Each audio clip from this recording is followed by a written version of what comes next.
தேடி அலையும் நெஞ்சமே, அனைத்தும் இங்கு அவரில் தஞ்சமே.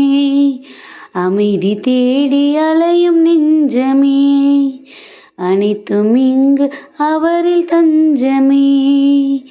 நிலையான சொந்தம், நீங்காத பந்தம். நிலையான சொந்தம், நீங்காத பந்தம். அவரன்றி வேறில்லையே. போற்றுவேன் என் தேவனை, பரிசாற்றுவேன் என் நாதனை என்னாலுமே. என் வாழ்விலே காடு மேடு பள்ளம் என்று கால்கள் சோர்ந்த அலைந்த நாடுதே, அது தேடுதே. அமைதி தேடி அலையும் நெஞ்சமே, அனைத்தும் இங்கு அவரில் தஞ்சமே.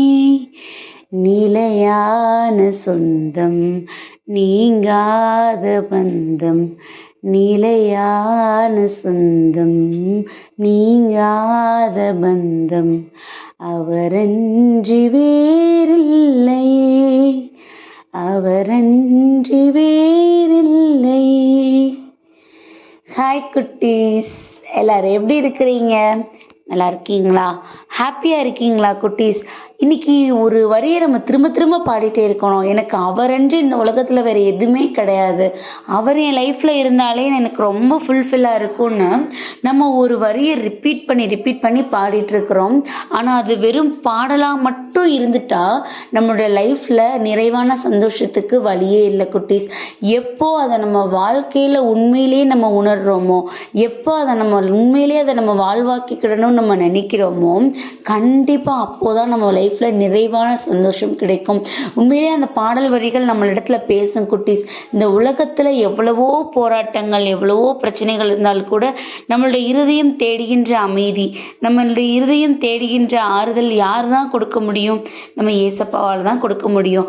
அவரால் மட்டும்தான் நம்மளால் நிறைவான சந்தோஷத்தை நோக்கி, நிறைவான பாதையை நோக்கி கூட்டிகிட்டு போக முடியும். அப்படி தானே குட்டீஸ்?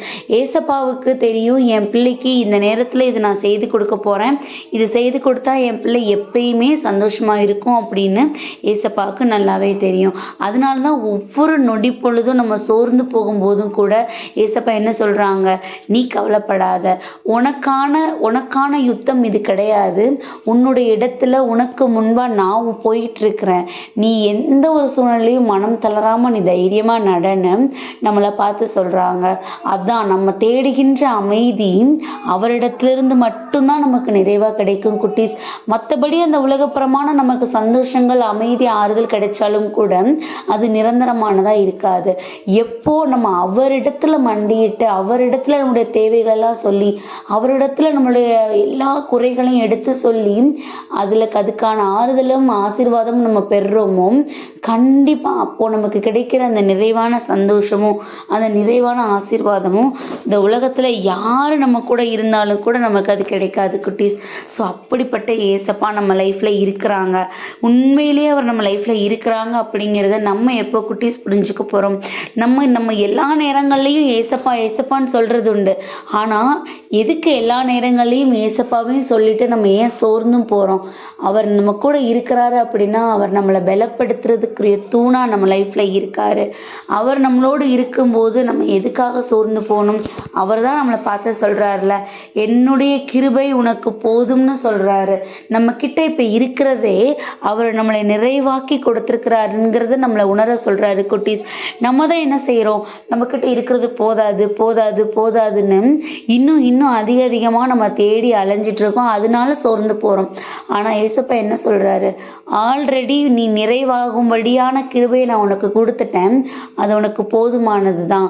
நீ அதில் எப்போ சந்தோஷப்பட கற்றுக்கிறியோ கண்டிப்பாக உனக்கு லைஃப்பில் எந்த ஒரு சூழ்நிலையும் எந்த ஒரு போராட்டமும் வரப்போகிறது கிடையாதுன்னு இந்த நாளில் நம்மளை பார்த்து சொல்கிறாங்க. ஸோ அப்படிப்பட்ட ஏசப்பா நம்ம கூட இருக்கிறாங்க. அவருடைய உடனிருப்பு நம்ம கூட இருக்குது. ஆல்ரெடி அவருடைய கிருபை நம்மளை ஃபுல்ஃபில் பண்ணிருச்சு. நம்ம தான் அதை உணராமல் இருக்கோங்கிற உண்மையை நம்ம எப்போ புரிஞ்சுக்கிறோமோ கண்டிப்பாக நம்ம லைஃப் எப்பயுமே ஹாப்பியாக இருக்கும் குட்டீஸ். அதுக்காக இசப்பாட்ட ஒப்பு கொடுத்து ப்ரேயர் பண்ணுவோமா? அன்பான ஆண்டவர், இந்த நேரத்திற்காக நன்றியப்பா. தகப்பனே, என் கிருபை உனக்கு போதும்னு சொல்லியிருக்கீங்க டாடி. அந்த மனநிலை எங்களுக்கு வேணும்.